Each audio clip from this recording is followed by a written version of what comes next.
Sir ನಾನು P U C ಆಗೈತ್ರಿ sir. ನಾ ಆರ್ಮಿ ಒಳಗೆ ಕ್ಲರ್ಕ್ ಹುದ್ದೆಗೆ ಅರ್ಜಿ ಹಾಕ್ಬೇಕಂತೀನಿ ಸರ್. ಅದ್ರ ಬಗ್ಗೆ ಸ್ವಲ್ಪ ಮಾಹಿತಿ ಕೊಡ್ರಿ. ಹೌದಾ? ಪಿ ಯು ಸಿ ಪರ್ಸೆಂಟೇಜ್ ಎಷ್ಟೈತೆ? ನಂದು 75 ಆಗೈತೆ ಸರ್. 75 ಐತಿ. ಹಾಕ್ಬೋದು ನೋಡಿರಿ. ಆರ್ಮಿ ಒಳಗೆ ಕ್ಲರ್ಕ್ ಹುದ್ದೆಗೆ ಅರ್ಜಿ ಹಾಕ್ಬೇಕಂದ್ರೆ ಪ್ರತಿಯೊಂದು ವಿಷಯಕ್ಕೆ 50 ಮೇಲೆ ಮಾರ್ಕ್ಸ್ ತೊಗೊಂಡಿರ್ಬೇಕು. ಅಗ್ರಿಗೇಟ್ ಏಟಾಗಿರ್ಬೇಕಂದ್ರೆ 60% ಹೆಚ್ಚಾಗಿರ್ಬೇಕು. ನಿಂದು 75 ಐತಿ. ಪ್ರತಿಯೊಂದು ವಿಷಯಕ್ಕೆ 50 ಮೇಲೆ ತೊಗೊಂಡಿಲ್ಲ ಮಾರ್ಕ್ಸ್. ಹಂಗಾದ್ರೆ ಹಾಕ್ಬೋದು. ಇಲ್ಲಿ ಹೈಟ್ದು ಎಷ್ಟೈತೆ ಅಂದ್ರೆ 162 ಸೆಂಟಿಮೀಟ್ರ್ಗಿಂತ ಹೆಚ್ಚಿಗೆ ಹೈಟ್ ಇರಬೇಕು. ಅದೇ ರೀತಿಯಾಗಿ ಚೆಸ್ಟ್ 77 ಸೆಂಟಿಮೀಟ್ರದಿಂದ ವಿಸ್ತಾರ ಮಾಡಿದಾಗ ಎಷ್ಟು ಆಗ್ಬೇಕಪ್ಪ ಅಂದ್ರೆ 82 ಸೆಂಟಿಮೀಟ್ರ್ ಆಗ್ಬೇಕು. ಹೈಟ್ ತಕ್ಕಂತೆ ವೇಟ್ ಇರಬೇಕು. ಮುಂದೆ ಇಲ್ಲಿ ಏನೈತೆ ಅಂದ್ರೆ ಫಸ್ಟ್ ಕಂಪ್ಯೂಟರ್ ಬೇಸ್ಡ್ ಎಕ್ಸಾಮ್ ಅದ.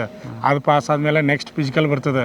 ಫಿಸಿಕಲ್ ಒಳಗೆ ರನ್ನಿಂಗ, ಪ್ಲಪ್ಸ, ಜಿಗ್ಜಾಗ್ ನಡಿಗೆ, ಆಮೇಲೆ ಲಾಂಗ್ ಜಂಪ್ ಇವೆಲ್ಲ ಇರ್ತಾವೆ. ಇದಾದಮೇಲೆ ಹೈಟ, ವೇಟ, ಚೆಸ್ಟ್ ಚೆಕ್ ಮಾಡ್ತಾರೆ.